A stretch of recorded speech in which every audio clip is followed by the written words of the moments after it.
Hello, everyone. I'm Jim Garrison, and I want to welcome you to day 170 of Humanity Rising.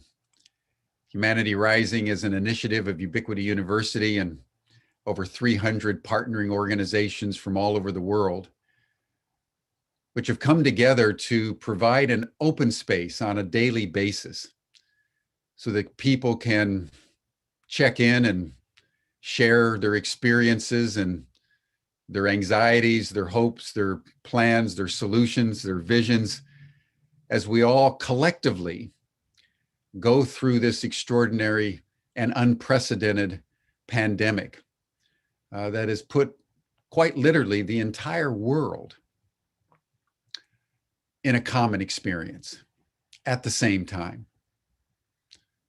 We've all been subjected to one form or another of lockdown. We're all engaging in one form or another of social distancing.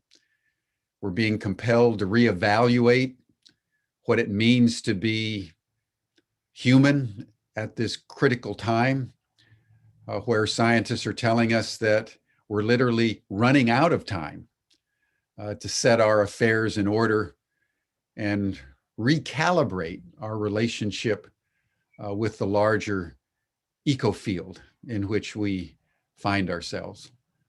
So Humanity Rising is an offering to assist us all in this endeavor of reimagining who we are in relationship to the future that we want to create. Let us begin, as we always do, with just simply taking a few deep breaths, closing our eyes, and placing our attention on our hearts. See if you can hear the sound of your heartbeat. And in a spirit of gratitude and thanksgiving that you're alive at this critical moment in human history, let us commune with the hearts of all those in this call and around the world.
Thank you, everyone.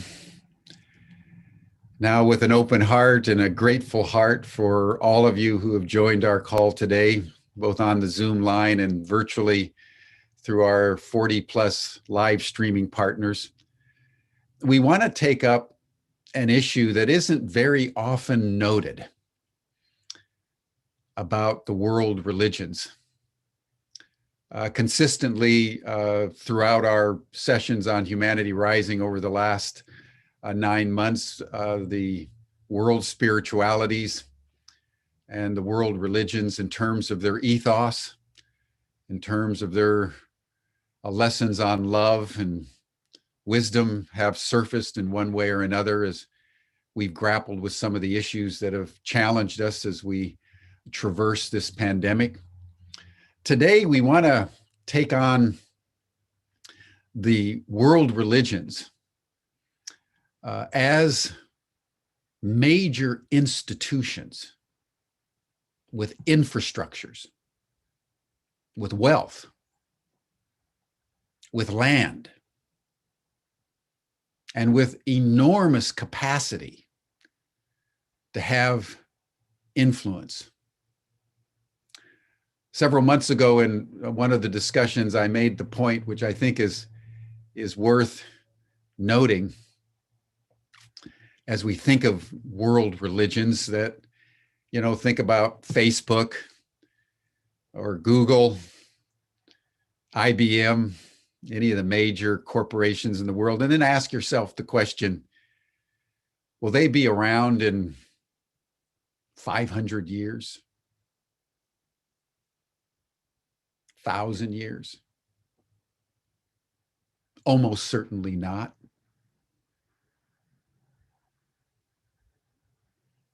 And then ask yourself about Christianity or Judaism, Islam, Buddhism, Hinduism, Taoism, Confucianism. Will they be around in 500 years, 1,000 years? Almost certainly. There's something inherent in our religious traditions, both as traditions and institutions, that has given them an extraordinary capacity to simply endure. And today, as the world faces the challenges we all know are before us, they have a very important role to play. So we have a very special person that I've known for a very long time that will join us today, Martin Palmer, who I met actually when I was doing my PhD in Cambridge University, starting in 1975. I was a starving, struggling student, as many of us were, and you are, as you go through your early adulthood and you've got no money. And so what I learned about Cambridge is, after I got there, is that they had these lunches. Different clubs had lunches, and they gave out free food. You'd have typically a granary loaf bread and some Edam cheese and some chutney and maybe a cucumber or two. And I learned to scavenger my way through the clubs and the lunches as I was seeking sustenance for my poor body and soul.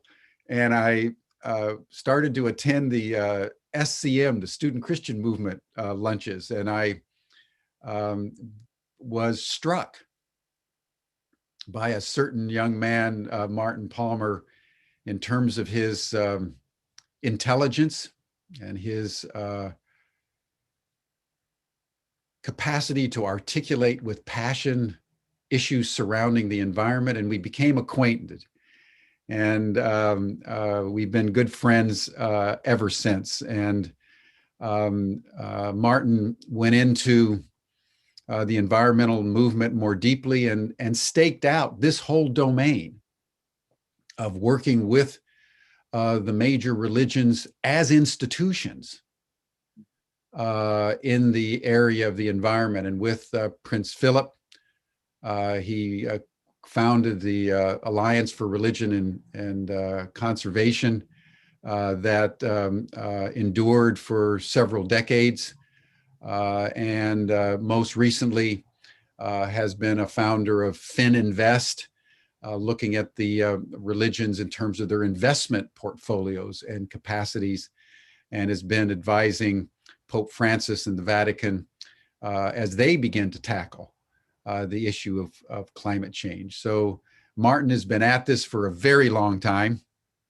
So Martin, I want to welcome you with great love and affection for the many, many years we've known each other and supported one another Among other things, Martin is a translator of Chinese and has been working in China. You'll talk a little bit about that today, and has translated a number of the ancient Chinese classics into English.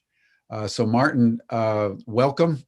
And I'd love to just have you start with your origins and how you woke up to the environmental movement and what led you to grapple with the enormous challenge of the religions and as institutions and the larger ecology. Oh, well, thank you, Jim. And hello, everybody. It really is a great pleasure. And yes, he used to come and eat most of the bread and then steal the cheese to take home. So we soon learned that you had to frisk him at the door. Otherwise, you lost the knives, the plates, the butter, and the chutney. But anyway, we became very good friends because obviously he needed as much help as possible. But no, Jim, good question. I mean, my background is that my father was a vicar, a Church of England vicar, and he just knew that God was love. It was as simple as that. And he lived his life as a vicar, showing that to people and helping people to discover it within themselves. My mother was a rabid atheist because my grandfather, her father, had been what we would now call a New Age con man. And he used to travel the seaside resorts of Great Britain in the 20s and 30s, reading people's fortunes based on a completely spurious divination system based on what he claimed was Sumerian numerology, which I think he made up in the bath one night. And when he disappeared from my mother's life when she was 14, she basically thought, well, you know, a pox on the lot of them, you know, all this religion crap, this spirituality stuff, it's a great con. When she met my father, or rather my father met her, it took him 2 years to persuade her to go out with him because he was going to be a vicar. But eventually she was persuaded. And so I grew up in a house where my father literally lived the gospel. He lived compassion. Our house, friends used to come and say, is there actually a rite of passage through the house? Because there would be 40 or 50 people coming in and out of the house every day. And you live a kind of public life in a very odd way. And my mother, who was a psychotherapist, she basically offered not a cynical view of religion, but a sharp, penetrating view of religion. I mean, I'll just give you one example. So she always came to church, and I was about 14, maybe 15, and I just started to notice girls. They weren't noticing me, I have to add, but I was noticing the girls. And we are sitting there and we're singing, and we have a tradition in our family of dissecting hymns, because most hymns are appalling poetry and very bad theology for the very simple reason, Jim, as you know, there's very little that rhymes with God, apart from sod.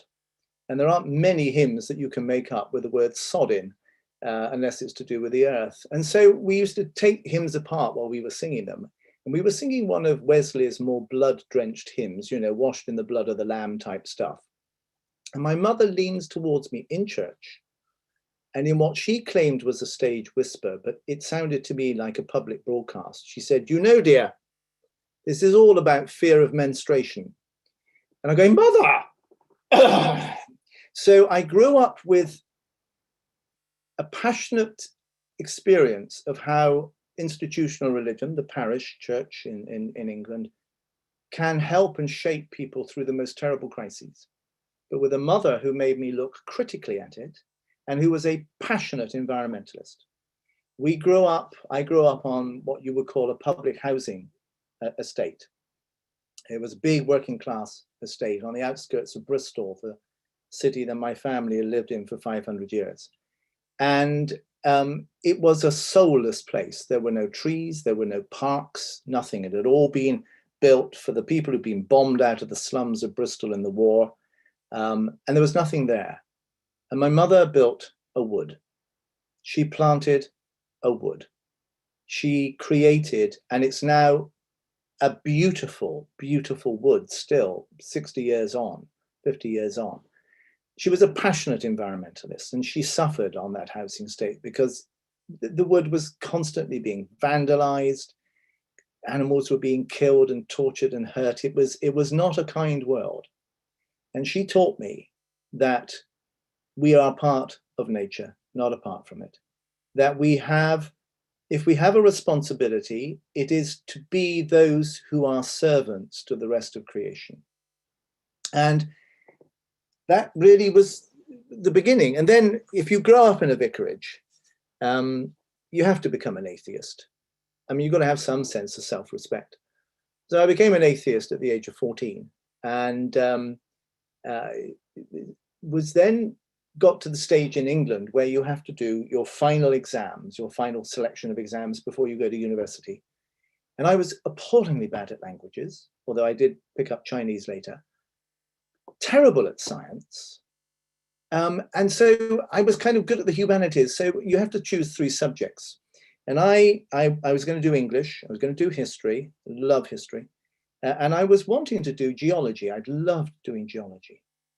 But nobody else wanted to do geology. So I had to go and see the headmaster. And the headmaster said, well, Martin, yes, you can't do languages, can you? You're appallingly bad at science. So how about theology? And I thought, well, that sounds a bit like geology. So I studied theology. And then when I realized what it was, I went into theology in order to destroy the Gospels. We were studying the Synoptic Gospels, the 3 Gospels of Matthew, Mark, and Luke, which are so similar.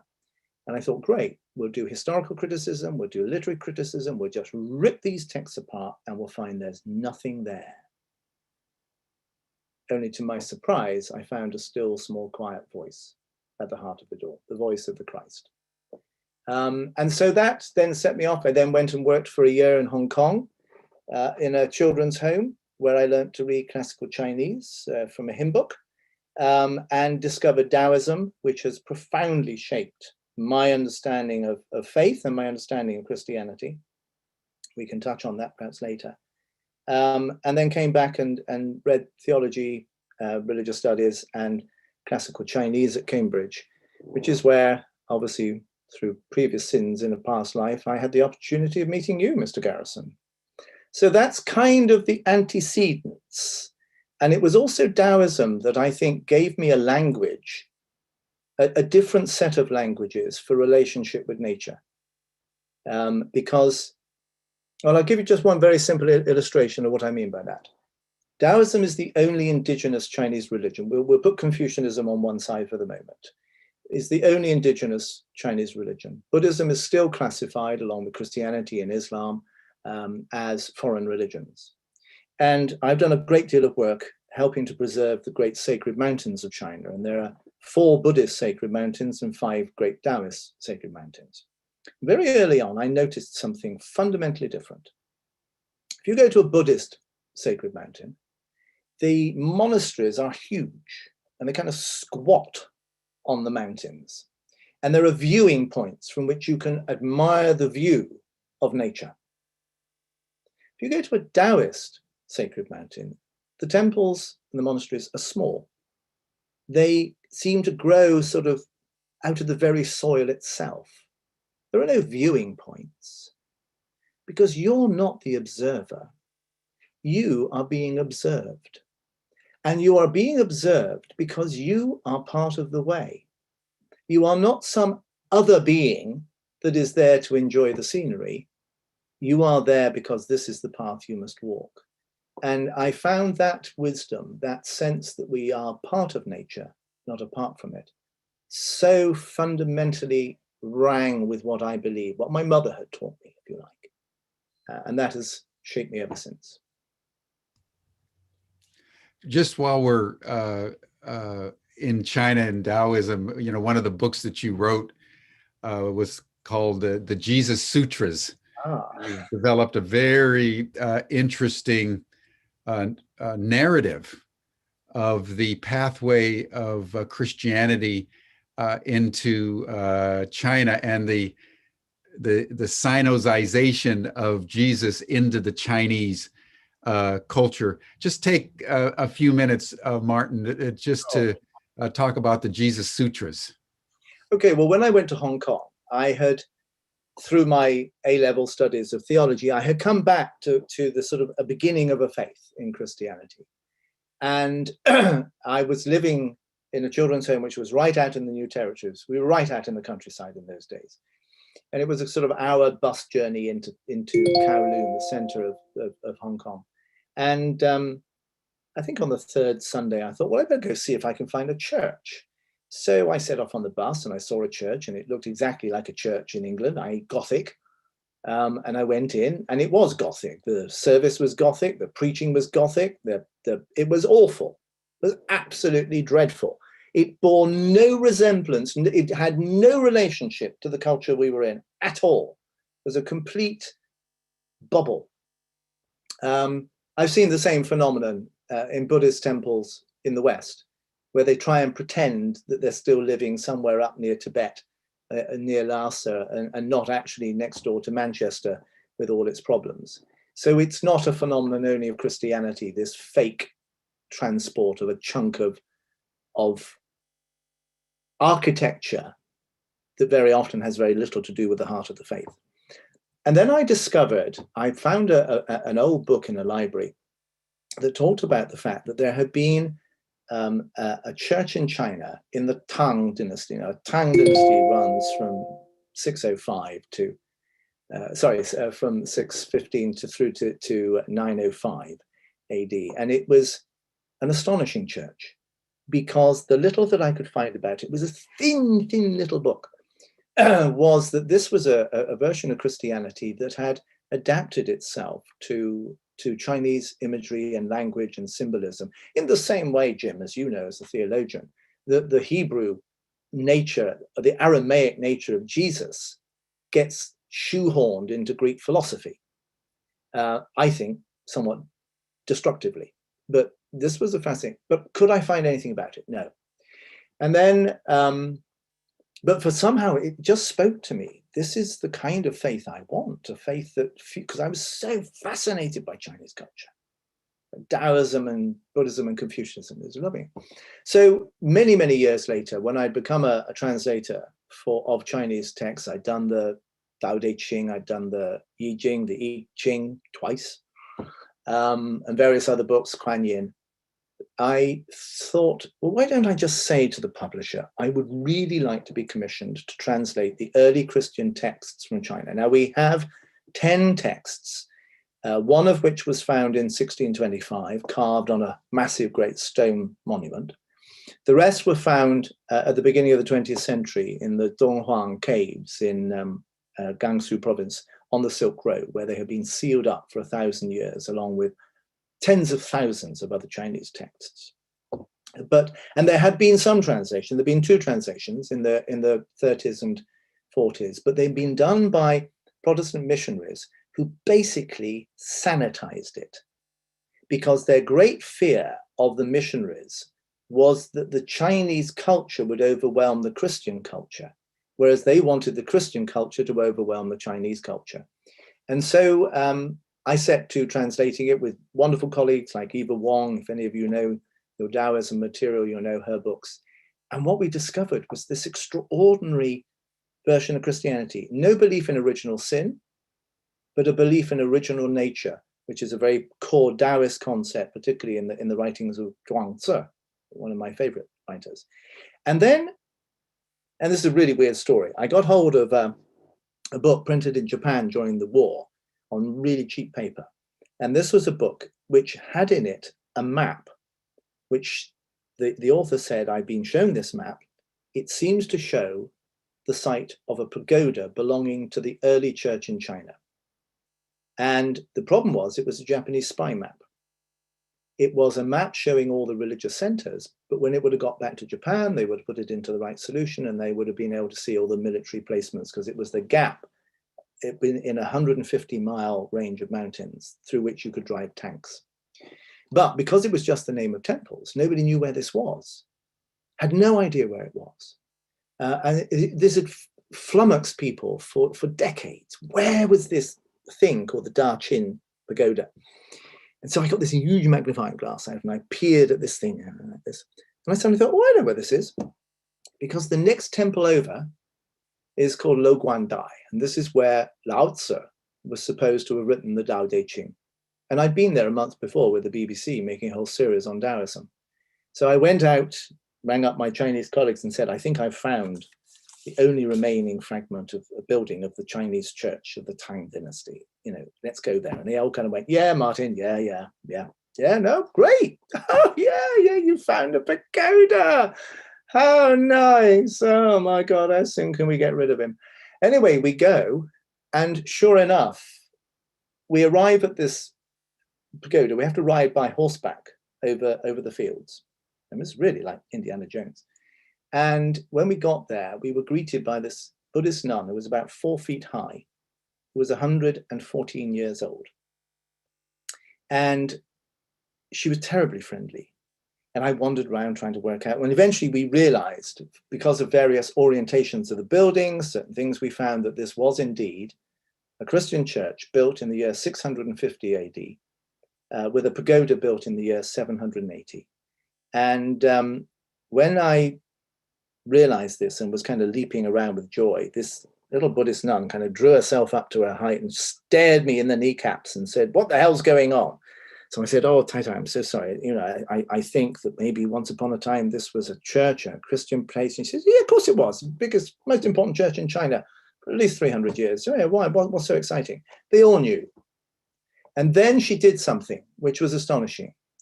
All my colleagues had gone. They were getting ready, getting the horses ready to ride back. And she took me by the hand, and it still moves me to tears. She said, you want to pray, don't you? I said, yes, I do.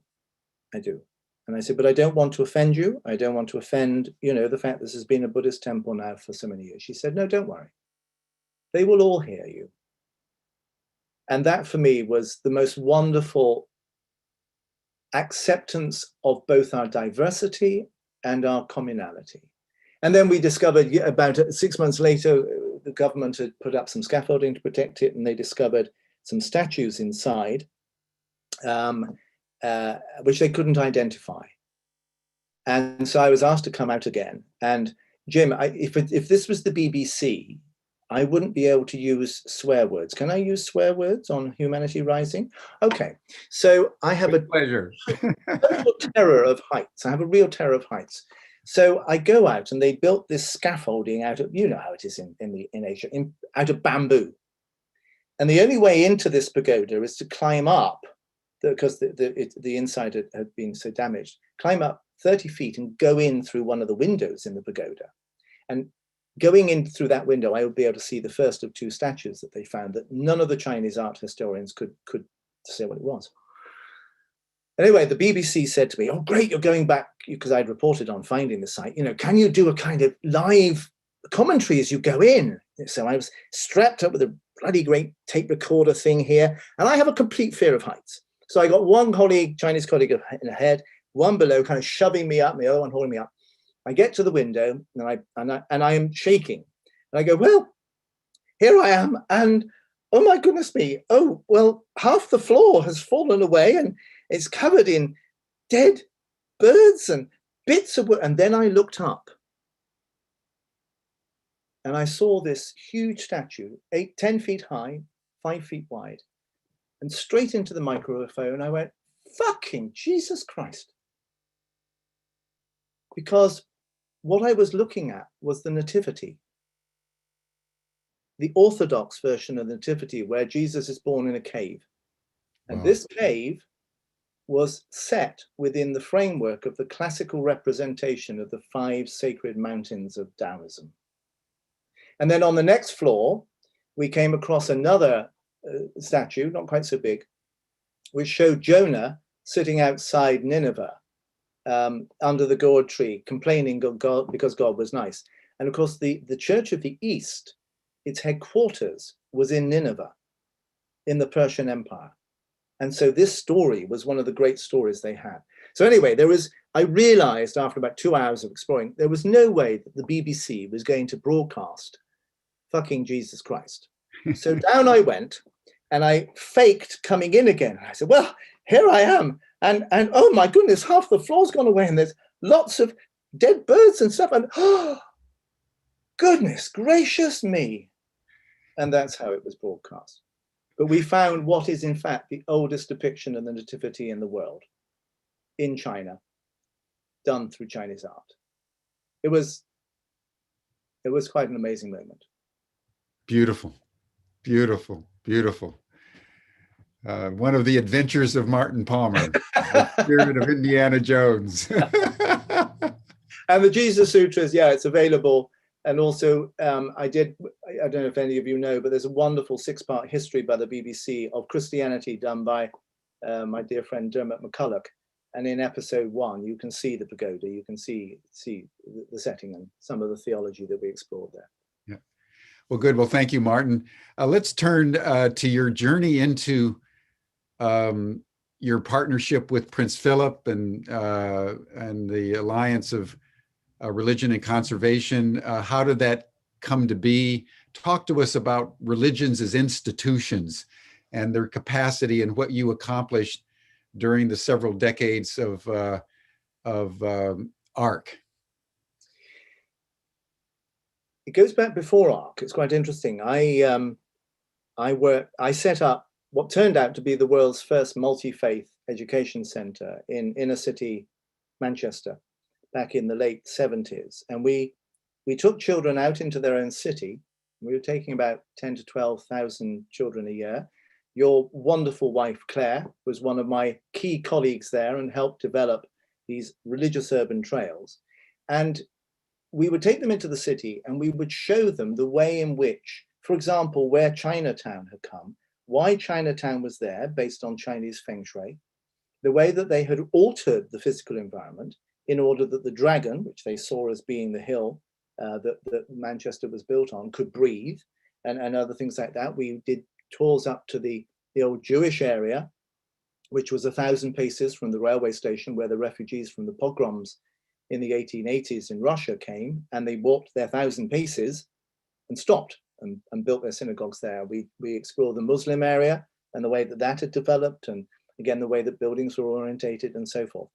And that attracted a lot of interest from WWF, Worldwide Fund for Nature, or World Wildlife Fund as it was then, who said, look, we're trying to produce material for every part of the school curriculum.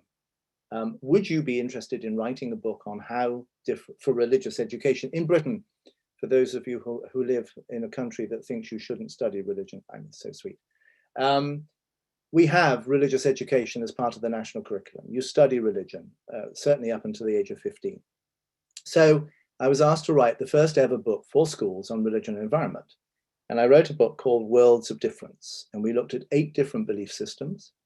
Obviously the Chinese Taoist, the Christian, the Muslim, Jewish, Hindu, the humanist worldview, which is a belief system, the Yanomamo of the Amazon and the Australian Aboriginals. And this did very well. It sold 1.5 million copies in the UK and went into 27 languages. And at that point, Prince Philip, the Queen's husband, Prince Duke of Edinburgh, was the international president of WWF. And he read the book, and I've always argued that because it was written for 11-year-olds and had lots of nice pictures, he not only read it, but understood it. And he usually at this point gives me a clip around the ear. But he read this and he went to a meeting of WWF International when was this? This was November 1985. And 1986, September 1986, they were going to celebrate their 25th anniversary. They had already booked the whole event. It was going to be held in Jakarta. It was going to be on economics and the environment. They had the speakers, they had the hotels. And Prince Philip, as some of you may know, is outspoken in what he thinks. And he looks at the program and he goes, oh my God, well, I'm not coming. They go, what do you mean, Your Royal Highness? Tug fall up. You're our president, you've got to come. He said, no, he said, look, let me be frank. If data and information was how we were going to save the planet, we'd have done it by now because we know enough to know what we've done. But nobody was ever converted by a pie chart. That's my line.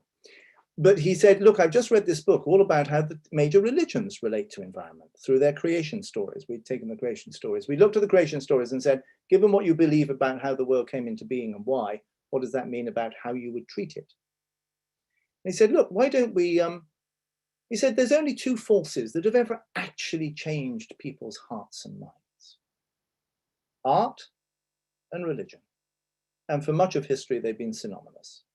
He said, I've just read this book all about the religions. Why don't we have a meeting and bring together the 5 great religions: Buddhism, Christianity, Islam, Judaism, and Hinduism?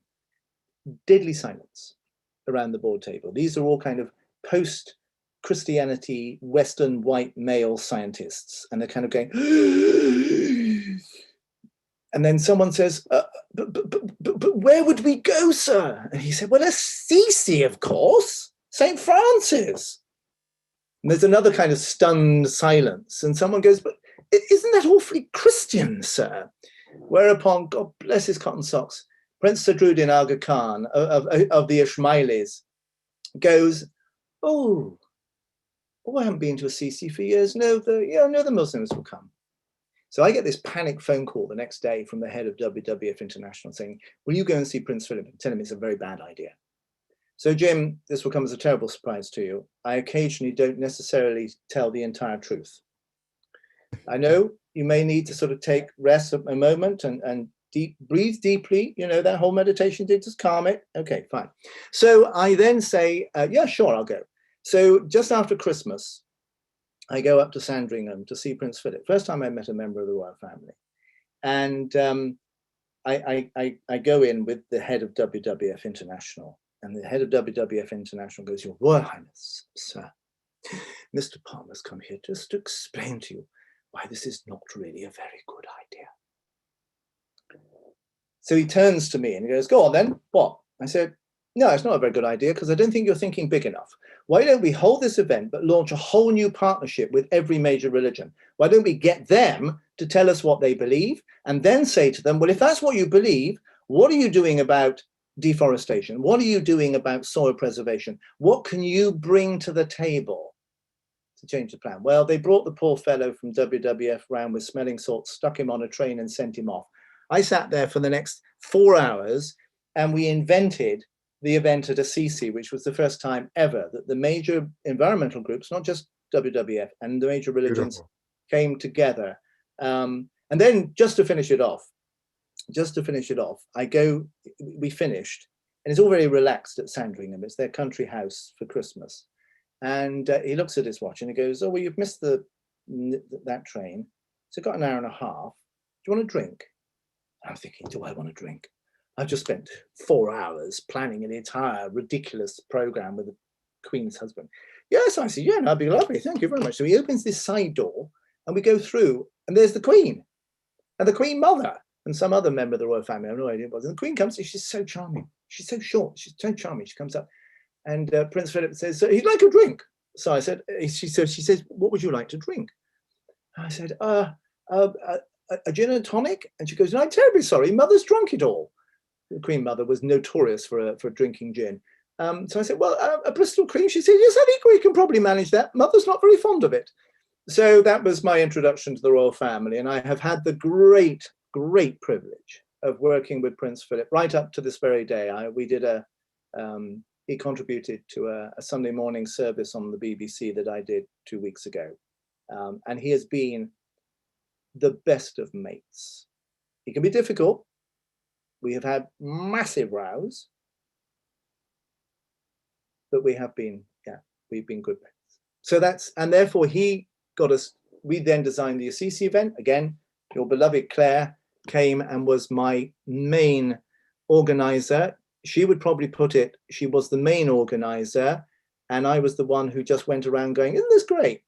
Because she did have to bear the brunt of it all. But we launched there the first time. And at that point, Jim, it's important to mention this because I realized this the other day.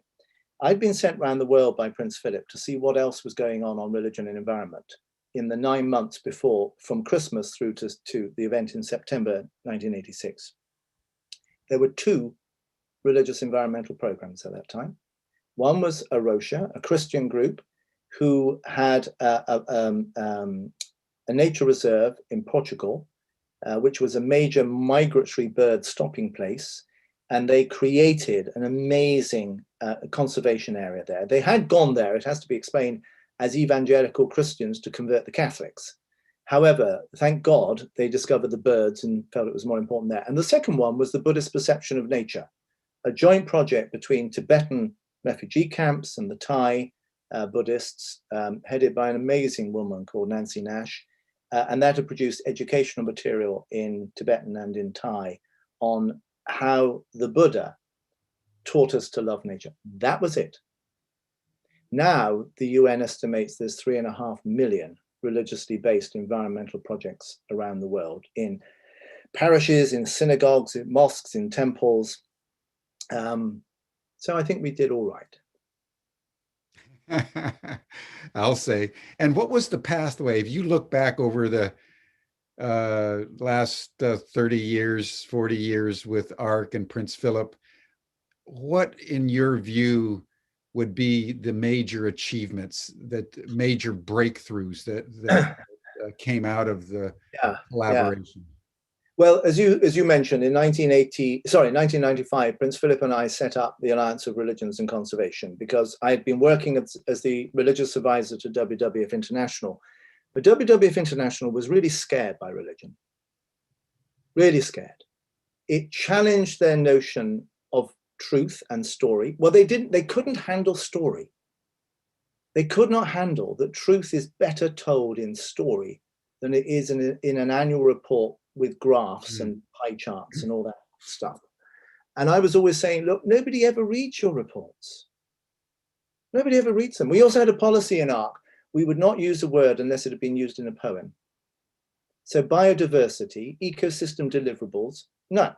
Show me a poem it's been written in. And I have to tell you, Jim, rather a lot of in fact, appalling poets who happen to be in the environmental movement have tried to do it. None of them have yet been published in an anthology. But if a word is not in a poem, nobody loves it. It has no meaning. It's a secret code language. And the world of politics, the worlds of science, the world of the environment is largely in code.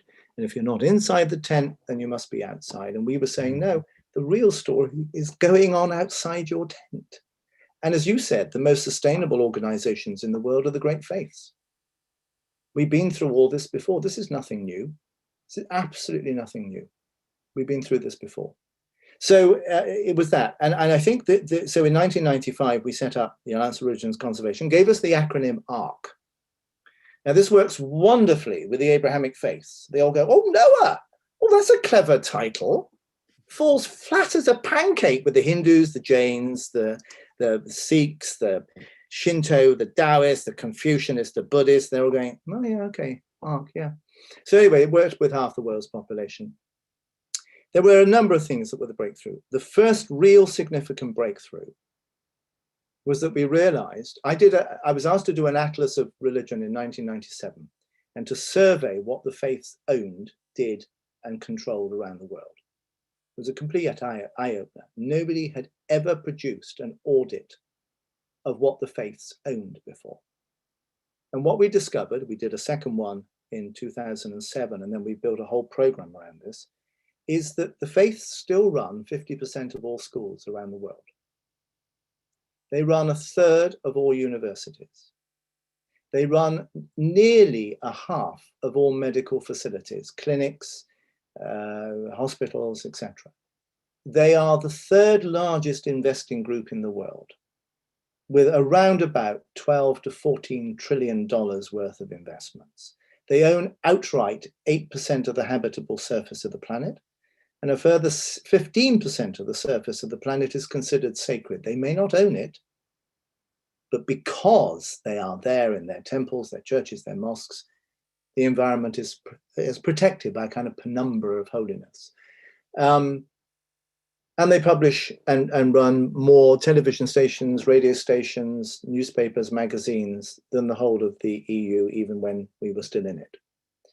So it was a realization that they were stakeholders. And yet the way they were treated by the World Bank or the UN or by the G7 was as irrelevant, because for the last 200 years, the major faiths have been told they're anachronistic, they are wrong, they're dangerous, they're stupid, They've had their schools stripped away. We used to run many more than that. The land has been taken.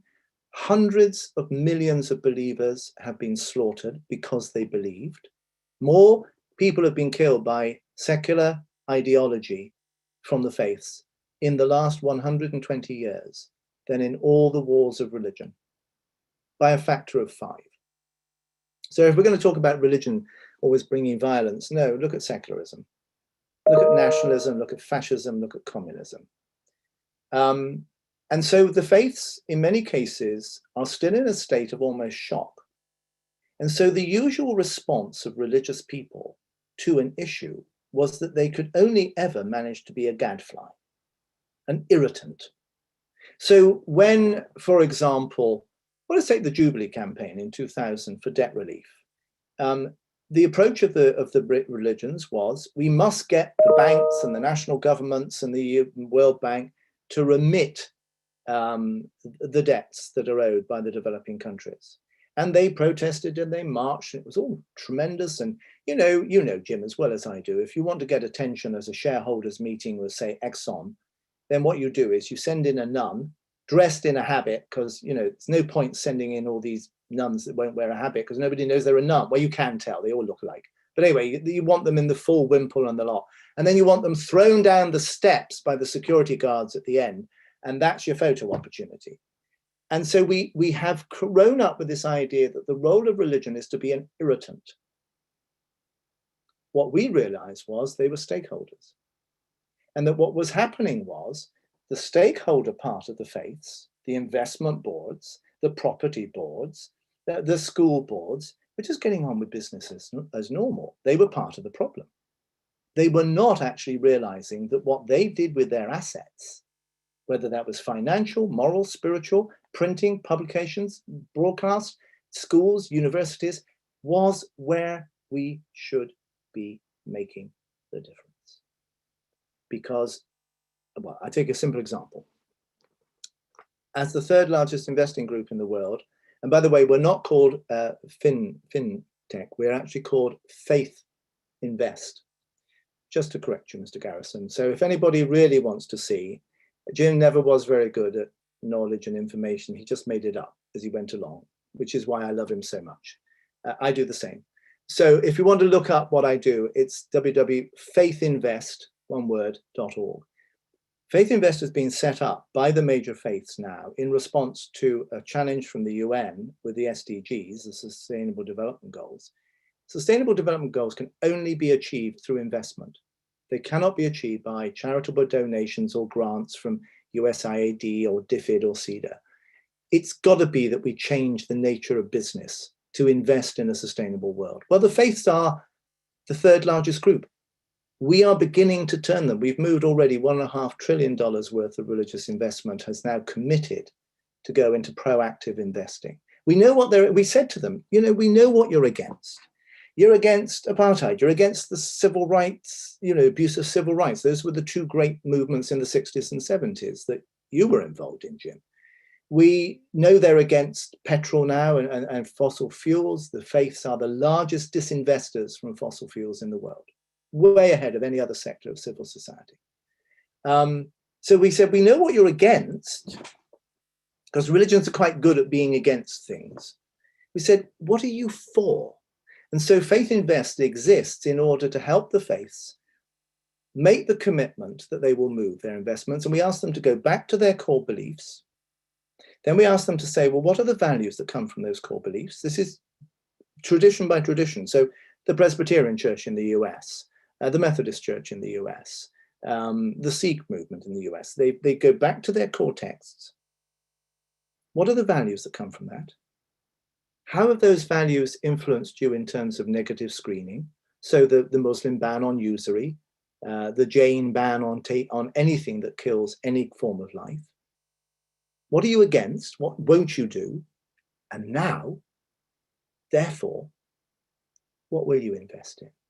And then we bring in investment partners. We bring in pipelines of investable projects. We're working with the World Bank on a fascinating project with their climate investment fund to have access to all their due diligence and to set up a specific religious program within the World Bank working on investments. And within 10 years, because if you combine religious leadership with financial leadership, you've basically probably got the largest concentration of blinkered, conservative, reactionary bastards in the world. However, they're only like that because we've kind of had this notion that religion shouldn't really be involved with mammon. And actually, in all these organizations, there are amazing people who are keeping the faiths at every level going. But when you say to them, well, what if you could actually do good with where your money is invested, as well as in the return that you get to keep the churches, the mosques and the synagogues going and so forth? And I have to tell you, it's like opening a door and letting the light in. We are working with some fantastic people who are now beginning to shift that money. If that money shifts, the economic system shifts. The financial world is a herd animal. If a small group at the top go in a different direction, the herd will follow them. How do you make that shift? You go to the only section of the financial world that actually has texts from which you can draw the values that they should be living by, and then say to them, and how are you going to implement those in your investment policy? So it's that shareholder side. And then there were two other breakthroughs. When we formed ARC in 1995, we had two goals. One was to get every major religious tradition, and we worked with over 700 around the world, to make their own commitments on the environment based on their own beliefs, so that it would have a root. Because frankly, I cannot tell you how many, in my 40 plus years of working with the WWF, how often I've been told we've got 18 months to save the planet. And then that campaign fails. And then we got 18 months to save the planet again. We don't work like that. Conversion is very rarely a moment like that. It is a quiet growth into realization. Faiths are good at that. So we developed that whole program. And out of that, when we were interviewed at the beginning of ARC, people said, what will be the two great movements that will make this difference? I said, when the Catholic Church recognizes environment as a godly issue, and when the Muslims recognize environment as a godly issue. In 2015, so we'd been at it for 20 years, because faiths think in generations, Jim, as you know. And that's why they last for generations. They think in generations. So you have to give the time. And in 2015, two things happened. The Pope issued Laudate Si, the first ever environmental encyclical of the Catholic Church, and that has radicalized the Catholic involvement in this world, because suddenly it's a legitimate Catholic concern.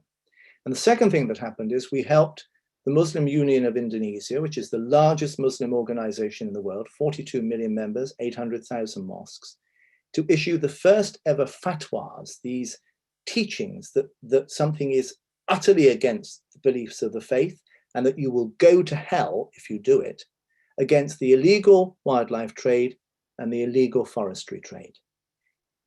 With those three documents, something like a third of the world's population, suddenly, if they had any allegiance to their faiths, Catholicism or Islam, now had an environmental policy. That's the difference. And that's why, as you said at the beginning, institutions are important. They have the money. So, for example, the Muslim Union of Indonesia has $365 billion invested. We're now working with them on a proactive Sharia law. Sharia is usually used to tell you what you cannot invest in as a Muslim. And we're saying, well, if you know what you can't invest in, then presumably the rest you can. So therefore, you can have a proactive Sharia law. So it's very exciting, but it doesn't happen fast. You know the parable of the sower. And the things that spring up quickly but have no roots perish. The ones that actually settle in and grow. And as you say, I'm a historian of China.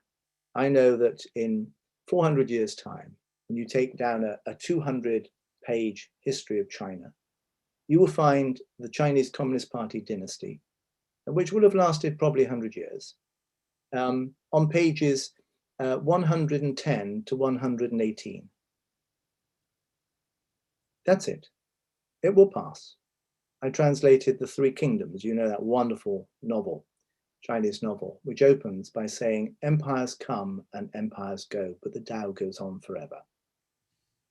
And what we know is the Taoists will still be on their sacred mountains, and the Buddhists will be in the cities providing education and help.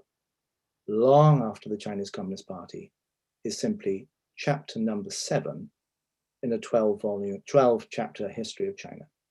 That's why we work. Mm, mm, mm.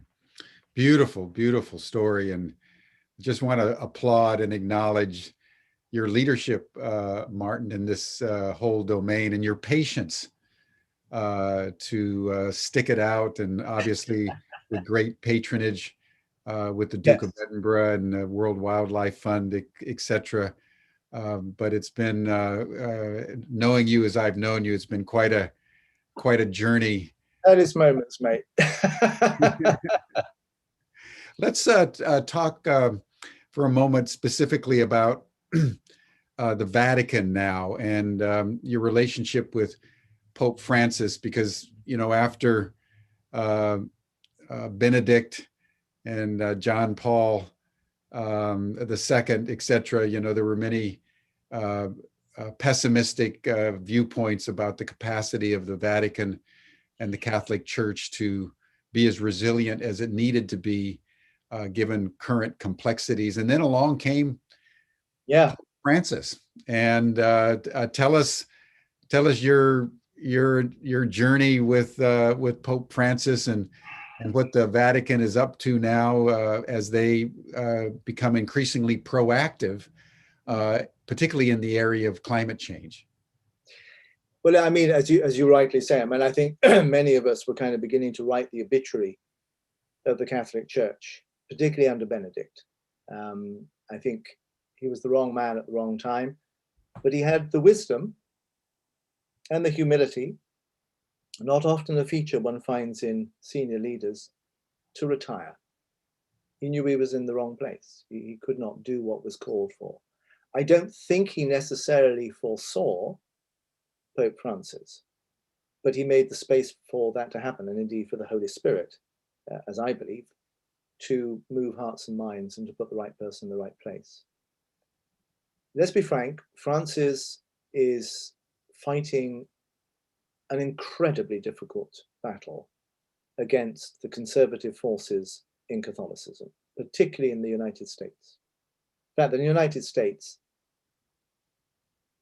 I think, presents probably the greatest challenge to the liberal radical agenda of Pope Francis.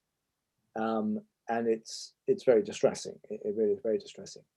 But he has kept going. He's kept going. And I think one has to remember that he is a man who is very much associated with Laudato Si, rightly, but you need to also read the earlier encyclical, Evangelii Gaudium, the Good News, which is the most penetrating criticism of consumerist capitalism I have ever read. It just takes consumerist capitalism apart. And Laudato Si is then the consequence of what do you do to replace the mythology, the narrative, the lies, the deceit that consumerist capitalism is built on. What do you build instead? So do read both, because you can't understand Laudato Si until you realize this is not about making capitalism nicer. It's about utterly transforming it into something that is cooperative, generous, and so forth. I mean, it's fascinating. So obviously, because I'd been very active in this field for so long, we had approaches from his office before Laudato Si was launched. And at the time, we were very involved in helping President Hollande of France prepare for the Paris COP. And we were brought in to change the culture of the Paris COP, to move it beyond the nation state saying, how little can we do to get away with it, to the individual leaders being asked, why do you care? And will you go the extra mile? And we actually were able to help bring about the Paris Agreement because we identified about probably about 15 to 20% of the leaders who were prepared to be more than just representatives of their government. And part of that was working with the Vatican. When the Vatican realized that we were actually serious about changing behavior, about building alliances with power in order to subvert and change power, we became good friends. We were corresponding, we were in touch. And then when we founded Faith Invest back in 2017, as a result of, the UN had come to us in January 2015 and said, would you bring together the major religions with all the major departments of the UN to look at how the faiths could support the Sustainable Development Goals? So we did. And out of that, we then engaged very deeply with this whole investment program of SDGs. And in 2017, we held a major meeting at which Cardinal Turkson, amazing Ghanaian man, just wonderful man, who heads the brand new ministry, or dicastery as they call it, for the promotion of the integrity of human development, came as our keynote speaker. And talking with him, he said, you know, this is absolutely close to Pope Francis's heart. You know, we must get you in touch and so forth.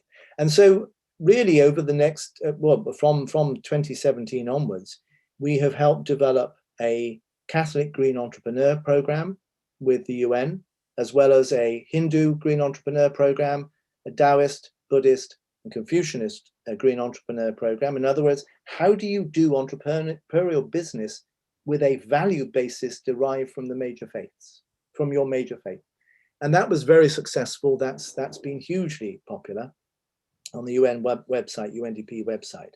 And gradually, it became clear that there was a real link between what we were trying to do in Faith Invest and the fact that the Pope was trying to reform the finances of the Catholic Church. And so we've grown closer and closer. Then I was asked if I would join the Pope's COVID Commission about a year, just under a year ago. And there we got an even better. He likes the way I tell things. We share a sort of similar, slightly warped sense of humor. I think we both think God has got a rather warped sense of humor, which is the only way we can explain some of the really daft things that happen sometimes.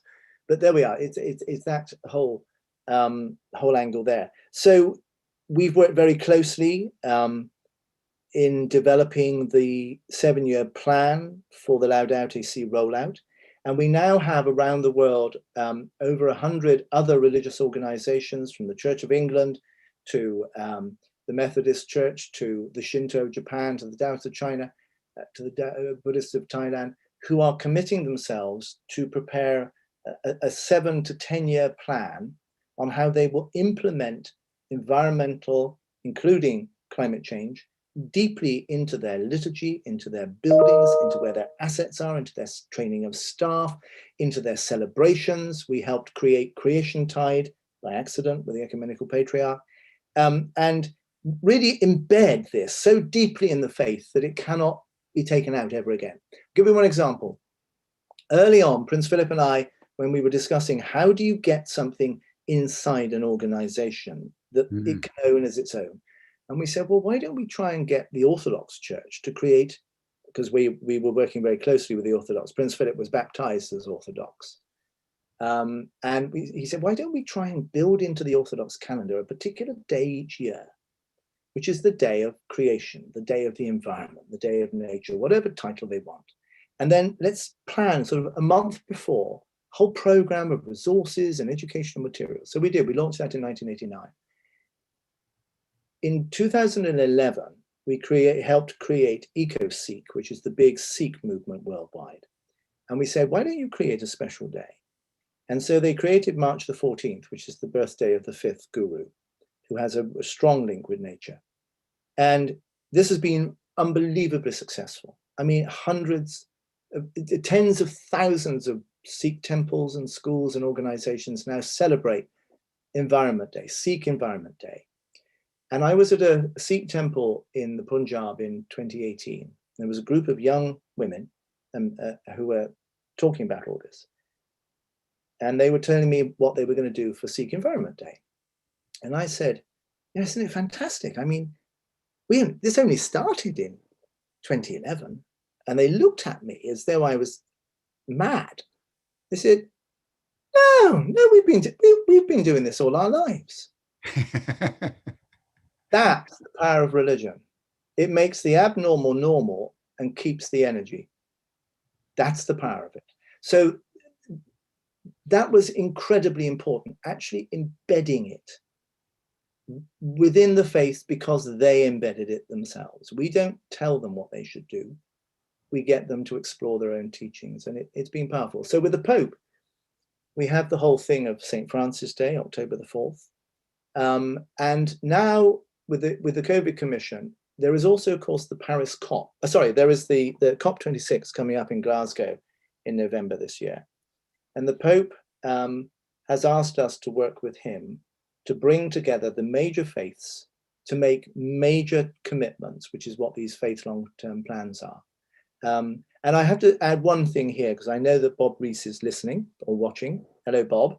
And I know he's been on your show. Do we call it a show, Mr. Garrison? Do we call it a show? No, just Humanity Rising. Yeah, I'll call it a show. So I know Bob's been on your show. And Bob and I have come up with a wonderful idea that we're building into this whole program of faith making long-term plans, which is a whole program around fasting and committing the money you would spend on a meal, maybe once a week, maybe once a month, to fund environmental programs.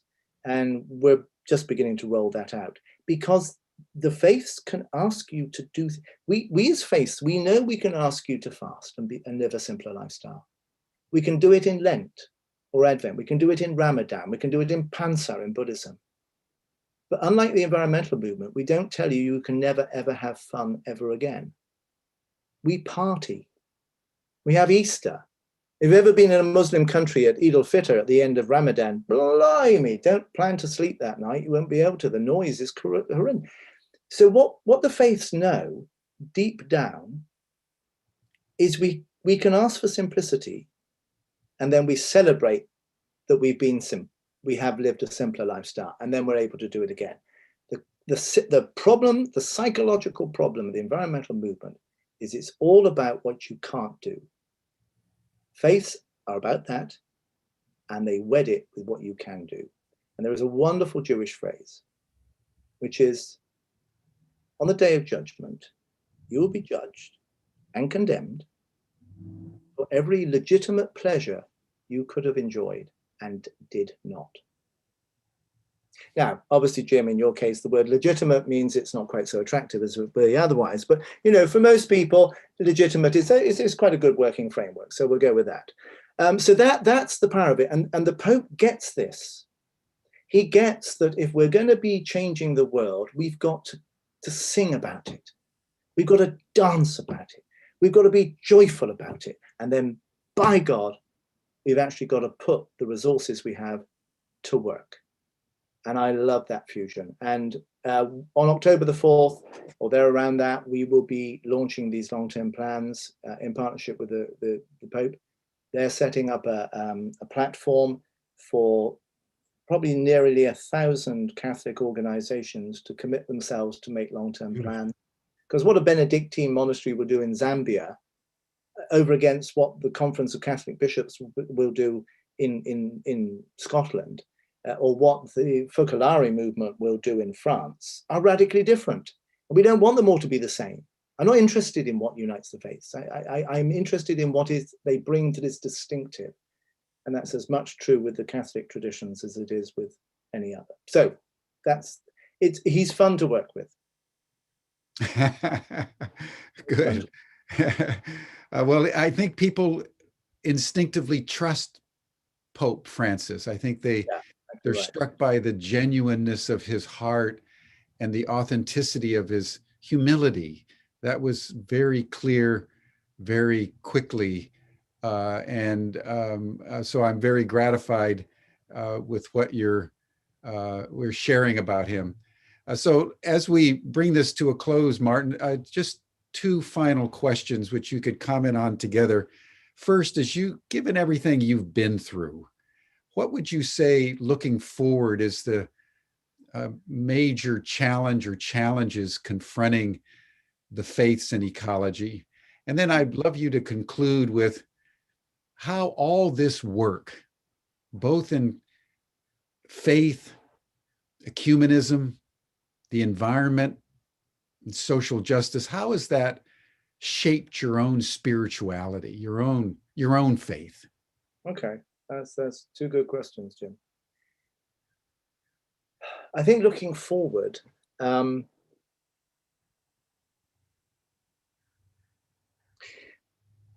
of the things that most worries me is the cultish nature of the climate change movement.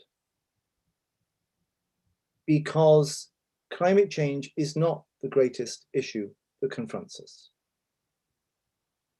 It is a symptom of the greatest crisis that confronts us. And the greatest crisis that confronts us is that we have set ourselves apart from nature. Yes. We observe it, but we're not part of it. We have allowed individualism to become so paramount that the notion of self-sacrifice in order that others can live better has almost completely disappeared. And I think, you know, you and I have discussed this in the past, but the sort of the success gospel, you know, if you really love Jesus, you'll get a bigger car and a better job. Where is the suffering servant there? Where is the Christ who comes as a servant, as it puts it in the New Testament? So I think we've lost a lot of that. And I'll tell you one little story about that. We've been working in China we started working there in 1993. And we were doing this survey of the sacred mountains, and we went and had teams visiting them. And in those days, and sadly it's coming back now, but in those days, anybody talking about religion and environment was verboten in China then. There were no environmental problems. It was the old Marxist thing of you have to fight and smash nature to get things from it. And religion, of course, was just recovering from the Cultural Revolution, which you know a huge amount about. And so my team, Dutch, English, and Chinese, were constantly being arrested. And we had to keep a fund in China to bail them out of prison until we could get the bigger people higher up in the religions to say, no, this is okay, they're with us. So in 2005, I was told that I needed to come and see the Minister for Religion, and what passed for the Ministry for the Environment, which in those days was the Ministry of Forestry and Industrialization. Kind of told you where they were on the environment then. And I thought, well, this is it. This is it. We're going to be banned. And I'm being told, get your people out, never come back. So I went in, fearful. I sat down, and they opened by saying, now, Mr. Palmer, or Palmer-san, we've been watching you. And I thought, yeah, I had noticed actually. And they said, and we need your help. So after I kind of recovered, I said, I'm sorry, what do you mean you need our help? And they said, well, through communism, through the single child policy, through the Cultural Revolution, we have created the most selfish generation in China's history. And there is a phrase, you probably know it, Jim, that because it's changed in the last 2 years, but from 1975 onwards, you could only have one child. And that child became the empress or the emperor. Everything, they were spoiled, totally spoiled. And I said, yes. And they said, well, we've looked around and we've destroyed our culture. We've destroyed the sense of belonging to communities. And we are in danger of a selfish generation destroying themselves. So yes, and they said, well, the only place where we can see where that is not the case is in the religions. In Buddhism and in Taoism, that's where we see people who are self-sacrificing, people who give up everything to be of service to the people. Will you help us to get back in touch with them so that we can try and rebuild the moral values of China? So I was a little taken aback by this, Jim. You know, Obviously, I'm a good Anglican, and as we all know, God is English, and therefore one has a sort of direct line. And the Bible, of course, was written in English and then translated into Greek and Hebrew. So I'm thinking, yeah, but this is quite a big task. You basically want me to address the fact that you've got 500 million selfish little brats. So I went, yeah, okay, I'll go and talk to the religions for you. And we did, and then we built a whole series of programs between the Taoists and the government, the Buddhists and the government, which have made some impact. But that's the problem, Jim, not climate change. It's the fact that what the Chinese identified in 2005, we have yet to notice we've done as well. And we have not yet addressed it with the radicalism that they were proposing. And their proposal was the only place where there are values that can transcend this degree of selfishness are in the great faiths. And not in individual quest for salvation or wisdom or enlightenment, but in the great faiths as structures. You know that phrase, Mahayana Buddhism is the great vehicle Buddhism, so called because it is capable of carrying millions beyond selfishness into salvation and redemption. That's what we need. And that's the role of the faiths. The role of the faiths, yes, we do climate change stuff, but we still do it as gadflies. We can change the world by where we put our investments, how we use our buildings, how we serve the world already through a third of all universities, half of all schools, probably almost a half of all medical facilities, but we can do it more consciously. Not as a historical leftover, but as actually service. Siwa, as it's called in Sikhism and Hinduism, Siwa, service. That's what we have to get back to. And it's difficult, but if you do it collectively, it's a lot easier. And that, for me, so yes, we address climate change. Yes, we're working on disinvestment, or others are working on disinvestment from fossil fuels. Yes, we're working on investing in alternative energy. In the United States, you have the wonderful Interfaith Power and Light, who have something like 22,000 churches, mosques, synagogues, Buddhist temples, who are entirely powered by alternative energy, much of it which they produce themselves. Fantastic stuff. We can change the world, not just criticize it, but we have to address the core problems. And climate change is a symptom. So it's rather like sticking a plaster on the fact that you've just cut your hand and not removing the fact that you've got a knife embedded in your bedstead. So every time you go to bed, you cut your hand. Let's remove the knife, Jim. Yeah. Let's remove the knife. That's what I think. That's where I think that goes. And that's to do with all the issues. I think actually biodiversity is a more theological issue, because actually biodiversity is about our respecting the right of other creatures to have a life and not to break it. There's a wonderful hadith of the Prophet Muhammad, saying in which he says, on the day of judgment, you will be judged for every community of animals and birds and fishes that you disturbed, every mother bird who you hurt through cruelty to her young, because they live in communities like you, and they are as important to Allah as you. So my own personal journey, very quickly, because I realize I'm rattling on.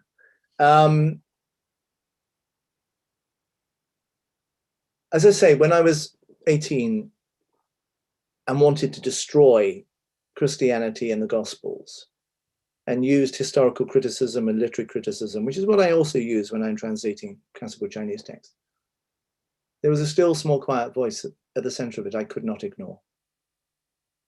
But I was deeply conflicted by the dualism that I found in Christianity. Particularly, I loathe St. Augustine, I loathe Calvin. I think predestination is one of the most evil concepts ever. I think original sin has been one of the most crippling, psychological, damaging things to civilization in the world. I think the hierarchical structure of Christianity, where you have, the good God and you have the devil, that dualism, I found that I just couldn't take that. And when I discovered Taoism, which has yin and yang. Now, yin and yang, in the West, we can always talk about harmony. No, it's not. Yin would destroy yang if it possibly could. Yang would destroy yin if it possibly could. Neither of them are good. Neither of them are bad. They just are. And each, as you know, contains a grain of the other, so that it can never, ever actually triumph. And I learned from Taoism that dualism is an incredibly damaging lie. That actually we have to make the decisions about where we walk. We cannot say that's the devil's work. And Jim, I know you yourself personally have been through really tough stuff with people who believe that you are evil. I was once, one of the highlights of my life was I was asked to talk at the Theological College in Berkeley. Sorry, Berkeley is how we pronounce it. In Berkeley, California.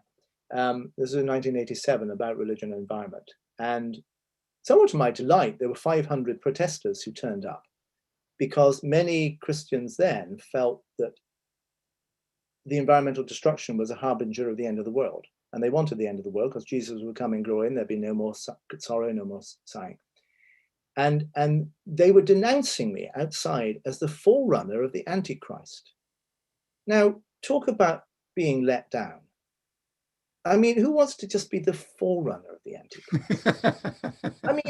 I mean, come on. I mean, how many pictures do you see of John the Baptist over against Christ? I mean, the forerunner?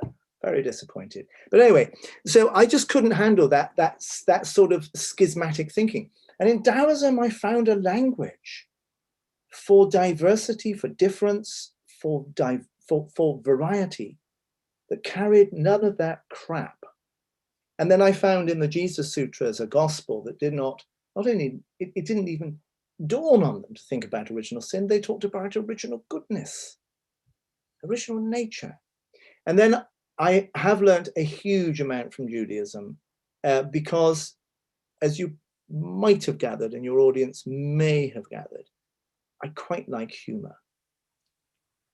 And let's put it this way, as you know, Jim, in the 19th century, there was a furious debate in both the Protestant churches and in the Jesuits in the Catholic Church about the fact that Jesus never laughed. They actually taught that Jesus never laughed. And in Taoism in particular, I've translated all their major texts. It's just full of the most wonderful, cryingly funny stories. And Judaism is full of wickedly, I mean, my favorite one is Rabbi Arthur Hertzberger was my great mate, who Claire will remember from Assisi. He came to represent the Judaism.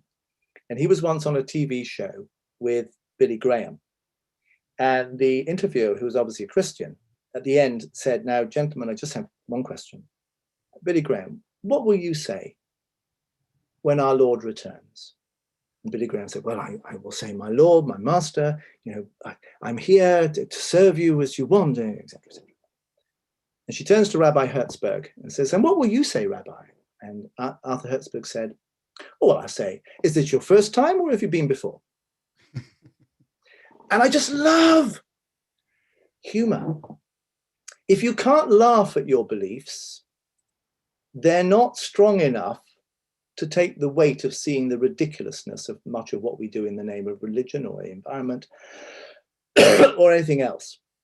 If you can't laugh at it, you're not confident enough in it to actually believe it. That's why I've ended up, Jim, and I'm about to go hoarse.